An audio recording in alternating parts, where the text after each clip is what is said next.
Estamos iniciando mais uma aula de direito penal, onde o correto não é penal, seria o criminal. No entanto, legislador, estudantes, magistrados, todos costumam usar esse termo, popularizou-se a ponto de tornar-se realmente o correto. Mas vamos lá. Hoje estamos falando do capítulo 3, da periclitação da vida e da saúde, ou seja, de colocar vida e saúde em perigo. Como sempre, uma forma de fomentar a ideia da leitura, faço questão em estar com o Código Penal em mãos, como estão vendo. Vamos lá. Artigo 130. Perigo de contágio venéreo. O contágio venéreo, nós já sabemos, é aquele contágio onde há a necessidade de uma cópula, de uma aproximação física, ok? Então, esse é que é o popular perigo de contágio venéreo. Leitura ipsiliter, onde faremos de todos os artigos. Expor alguém por meio de relações sexuais ou qualquer ato libidinoso. Ato libidinoso aí tenta deixar claro que não necessariamente há relações de penetração, aquela coisa toda, mas sexo oral e outros tipos, taxados como atos libidinosos. A contágio de moléstia venérea, de que sabe ou deve saber que está contaminado, ok? Quer dizer que tem gente que realmente sabe que está contaminado e faz questão em repassar aquela moléstia? Com certeza. Detenção de 3 meses a 1 ano ou multa. Até aí, bem fácil, né? Bem simples. No entanto, agrava-se, veja. Se é intenção do agente transmitir a moléstia, quer dizer, vai aumentar se for intenção de transmitir. O que deixa claro que no caput do artigo foi uma situação culposa. Então agora ela é dolosa, tem a intenção de transmitir. Reclusão de 1 a 4 anos e multa. Quer dizer, além da pena de cerceamento de liberdade, também a pena pecuniária. Detalhe, somente se procede mediante representação. Mesmo porque aquele ou aquela que foi em busca de justiça por ter sido contaminado, estará, querendo ou não, expondo sua intimidade. Por isso que não é um delito, um crime de ordem pública, e sim de ordem privada. Perigo de contágio de moléstia grave. Olha a diferença. No anterior, perigo de contágio venéreo. Tá? Agora, de moléstia grave. Ficou bem claro isso. Praticar com o fim de transmitir a outrem moléstia grave de que está contaminado. Ato capaz de produzir o contágio. Reclusão de 1 a 4 anos e multa. Por quê? Essa moléstia grave, muitos doutrinadores, muitos pensadores do direito acreditam, e eu concordo com eles, que não deixa de ser uma lesão corporal. Por qual motivo?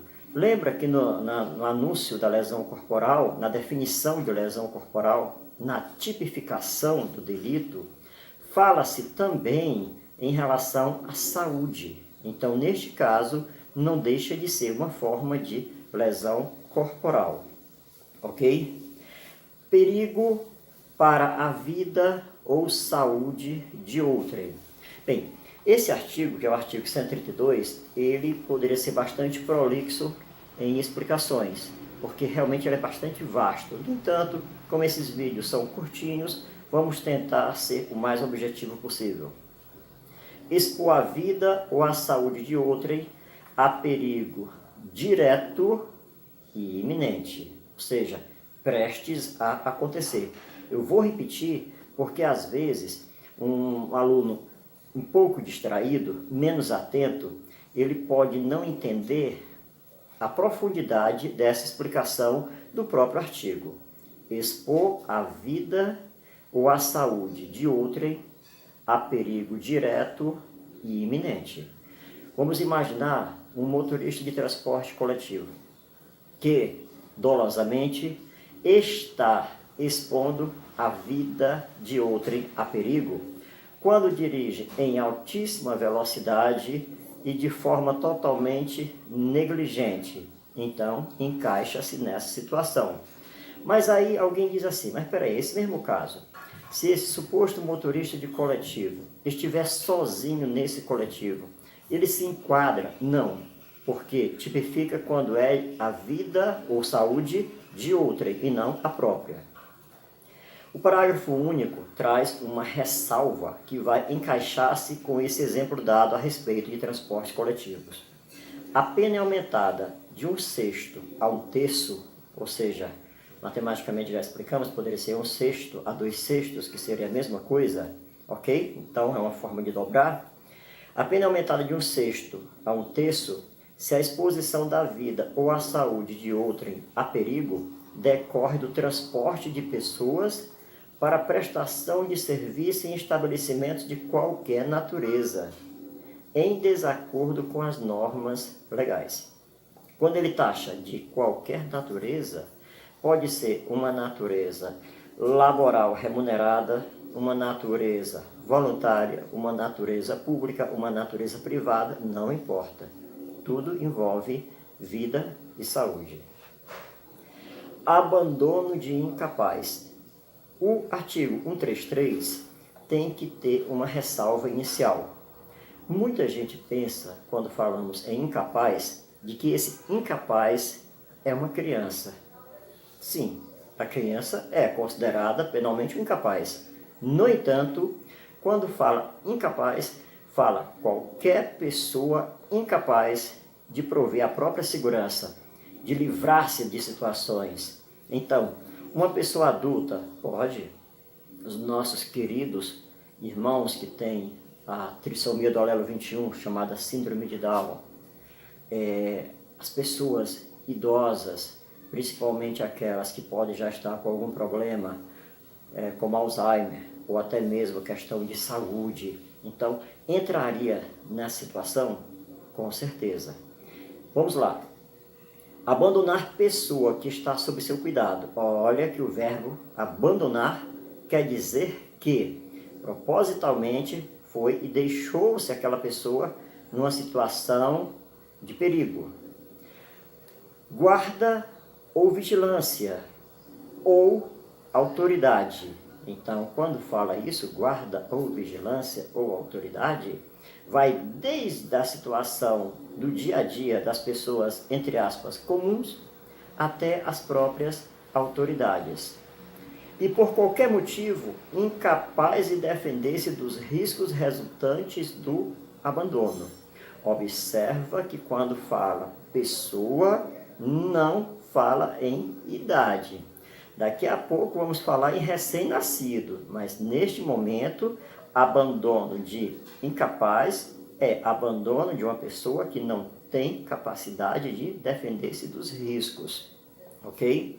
Mas é importante que para abandonar, esta pessoa tem que estar, novamente esse termo entre aspas, em seu domínio, ok? Detenção de 6 meses a 3 anos. Mas vamos ver o que é que prossegue.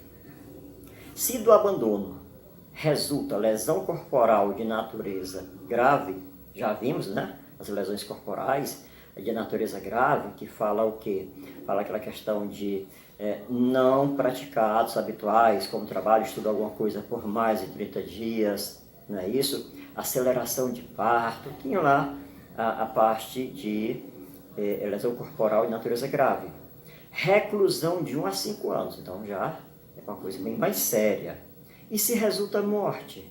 Quer dizer que daquele abandono pode resultar morte? Pode. De repente você deixa uma criança propositalmente, que é filho ou não, mas que está sob tua guarda, e aquela criança, colocando-se em risco por ser inocente, acaba indo a óbito. O que é que acontece?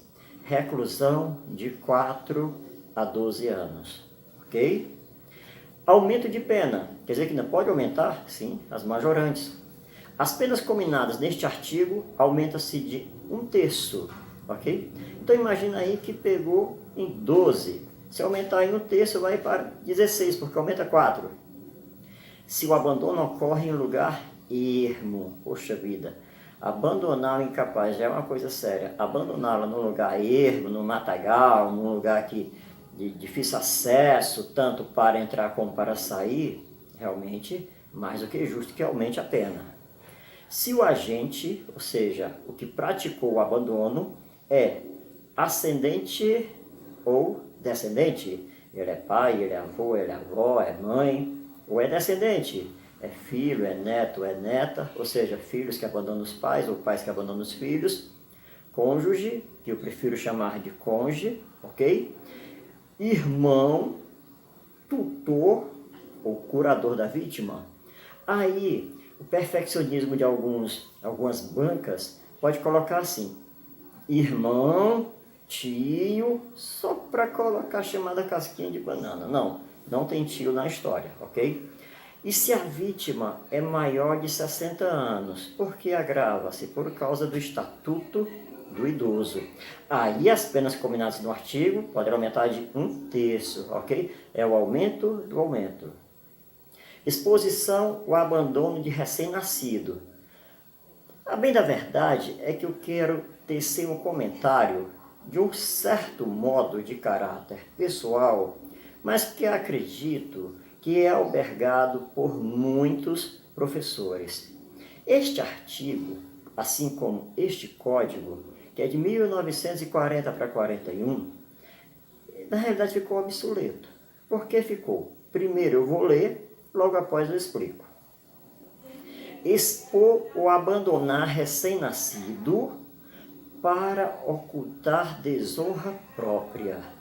Isto era uma época onde a moça, a jovem, para casar, fazia até exame médico, porque tinha que comprovar a virgindade física, né? Física porque também tem conceitos de espiritual, por aí vai.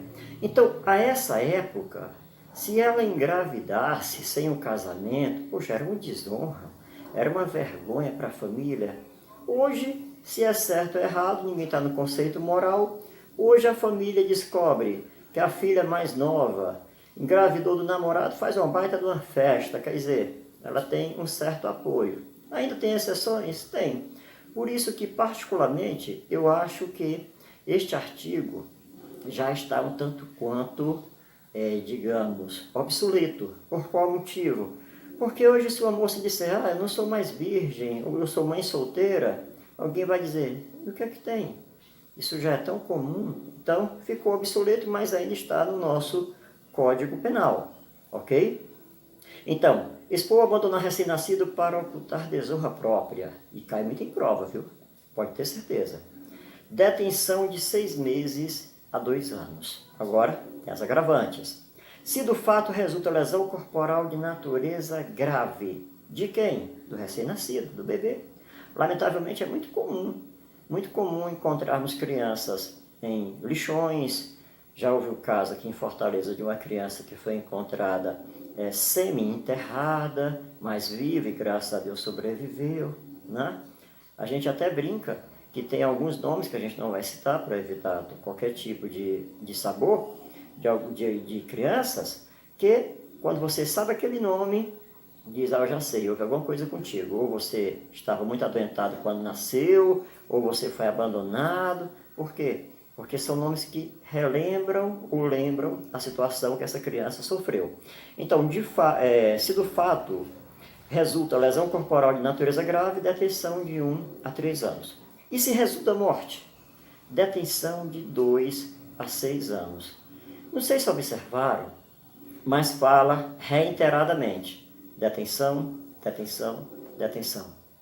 No abandono de incapaz, não fala.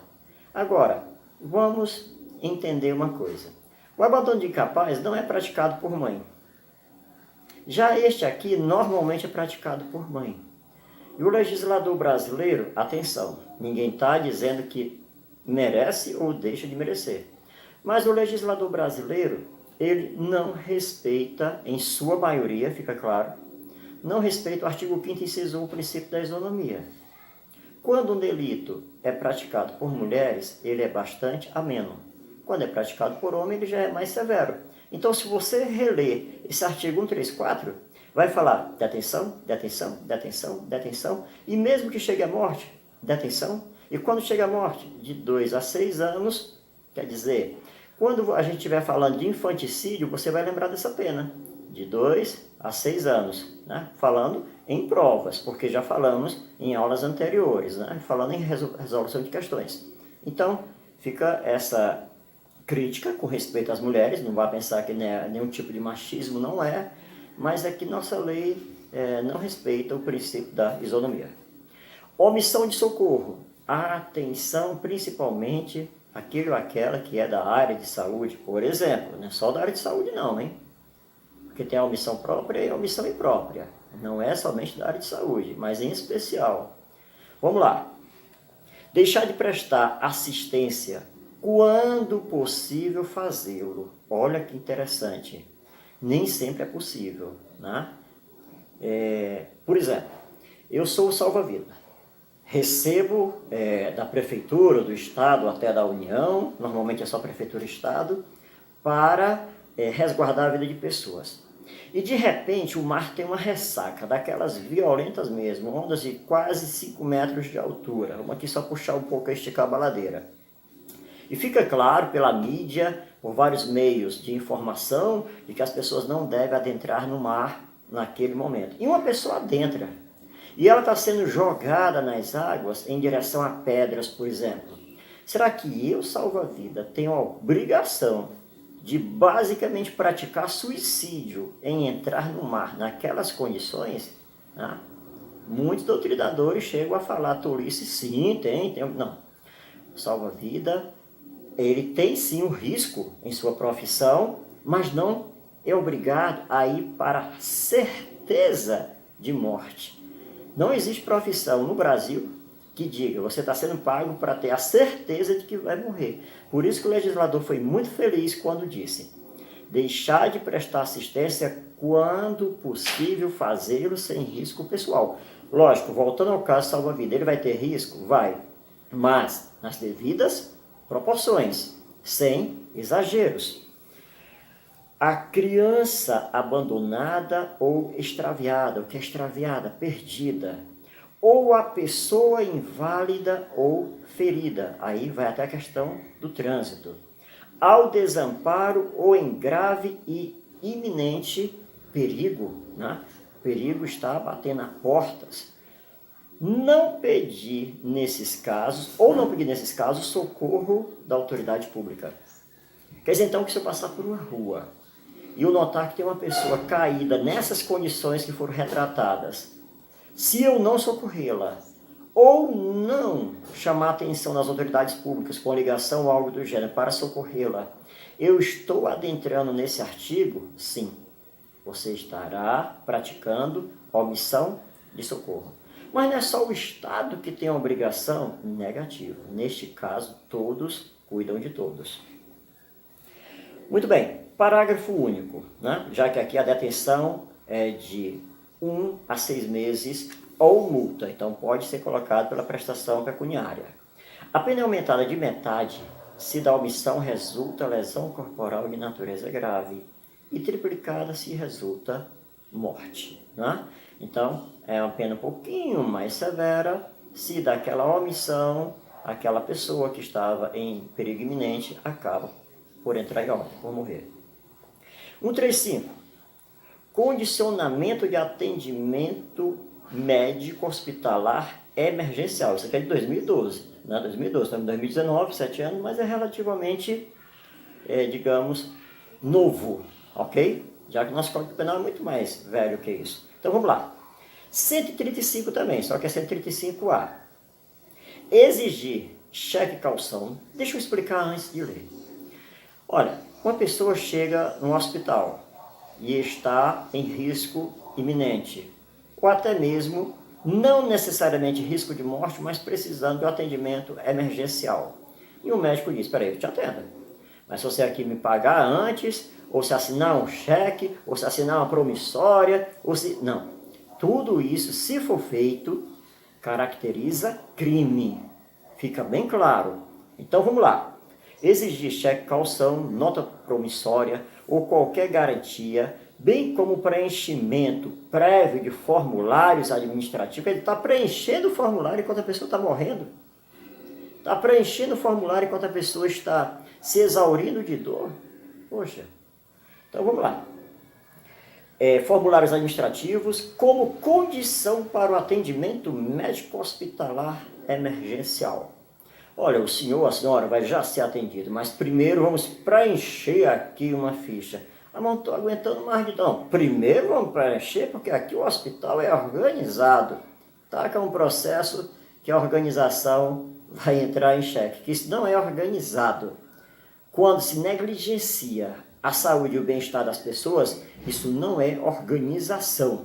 Isso é falta de conhecimento ético hospitalar emergencial. Porque por ética, só corre primeiro, deixa a pessoa livre do perigo da dor, para depois entrarmos nos atos administrativos. Então, detenção de 3 meses a 1 ano e multa. Se alguém disser, pode processar, eu tenho lá medo, mas pelo menos o nome sujo vai ficar. Perde a primariedade, ok? Parágrafo único. A pena aumentada até o dobro, se da negativa de atendimento resulta lesão corporal de natureza grave. E até o triplo se resulta morte. Olha que se isso aí for praticado, muita gente vai ser processada. Porque, lamentavelmente, é o que a gente vê muito em hospitais. Lamentavelmente. Muito bem, artigo 136. Falemos um pouco agora sobre maus tratos. Cuidado nesses maus tratos aí. Um bocado de gente aí que está me ouvindo, nossos queridos alunos e alunas, e até mesmo outros professores, advogados ou não, vão dizer assim, vixe Maria, acho que eu já fiz isso. Eita, isso acontece lá em casa. Quer ver? Vamos lá. Expor a perigo a vida ou a saúde de pessoas sob sua autoridade, guarda ou vigilância, para o fim de educação, ensino, tratamento ou custódia. Tá? Quando fala custódia, está falando aí normalmente em prisões. Pode ser também aquele recinto onde guarda menores? Sim, pode. Mas normalmente estamos falando de quê? De prisões. Que pode ser desde a delegacia até penitenciárias. Mas aí ele diz assim, pessoa que sob sua custódia, guarda e por aí vai. Ah, tem muita gente aí que para punir um filho ou uma filha, deixa no quarto lá, entre aspas, cerceado de liberdade, preso. Isso aí caracteriza também maus tratos. Quer privando-a de alimentação, como é que pode, né? Você privar uma pessoa de alimentação como forma de castigo. Aí tem aquelas pessoas leigas que costumam falar mal dos direitos humanos, dizendo que direitos humanos foram feitos para proteger bandido, mas é porque são preguiçosas, não sabem, não querem ler, não querem aprender, porque se fossem estudar, saberiam que os direitos humanos existem, da sua essência, para proteger as pessoas do Estado, e não pessoas contra pessoas comuns. Quer sujeitando a trabalho excessivo ou inadequado, quer abusando de meios de correção ou disciplina. As pancadarias, as surras, é muito comum a gente ainda ver pais e mães batendo em filhos e filhos pequenos. Né? Um tempo eu vi um colega X aí, batendo na filhinha, ele até cabeleireiro, isso faz uns 3 a 4 anos, e eu fiquei tão indignado com ele, que eu me atrevi a dizer, rapaz, leva mal não, mas você bate assim na sua mulher? Aí ele, não, porque ela é grande, quer dizer, além de idiota, ainda é irônico, porque não se deve espancar criança. Quem espanca uma criança, quem espanca um idoso, assina seu atestado de incompetência. Por quê? Se não tem condições de persuadir um inocente ou um adulto com palavras, aí geralmente usa de pancadaria e a gente lamenta bastante.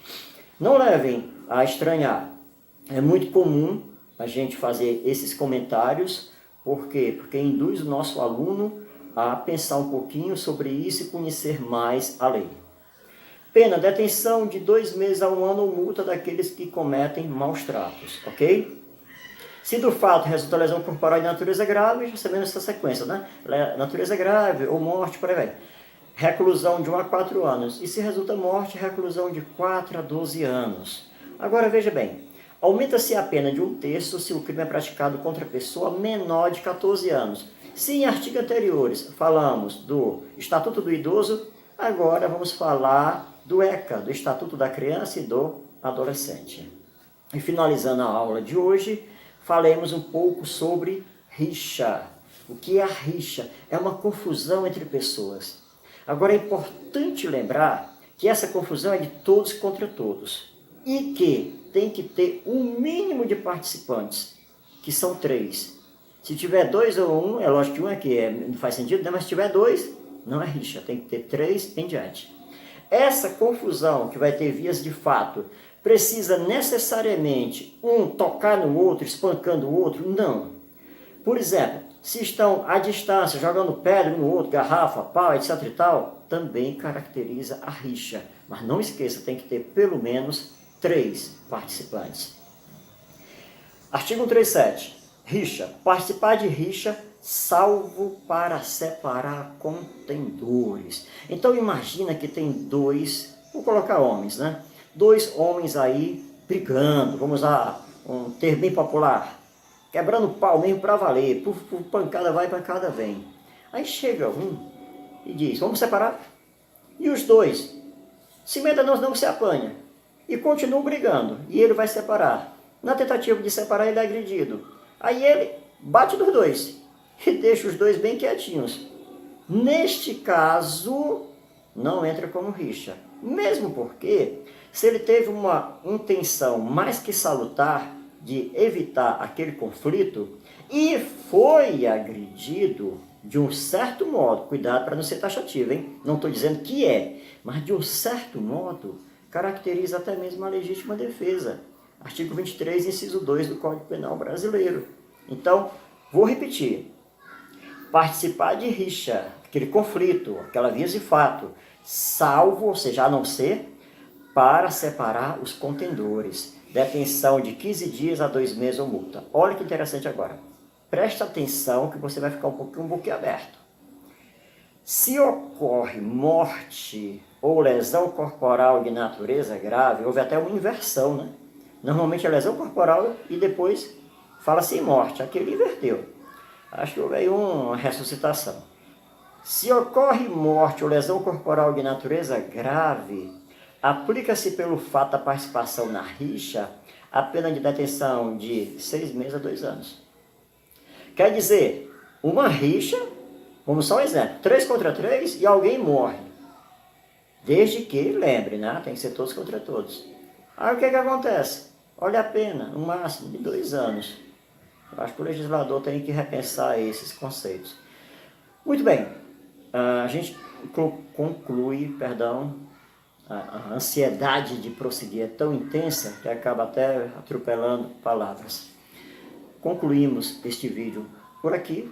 No próximo vídeo a gente dá sequência e deixando bem claro, importante para nós, aquele velho like, né? Aquela velha sinalização positiva e que vocês se inscrevam. É importantíssimo que vocês se inscrevam para estar recebendo mais vídeos e principalmente notícias de concursos públicos que a gente vai passar a mandar para os nossos inscritos. Tá certo? Muito obrigado, fé e honra e que Deus nos abençoe. Até o próximo vídeo.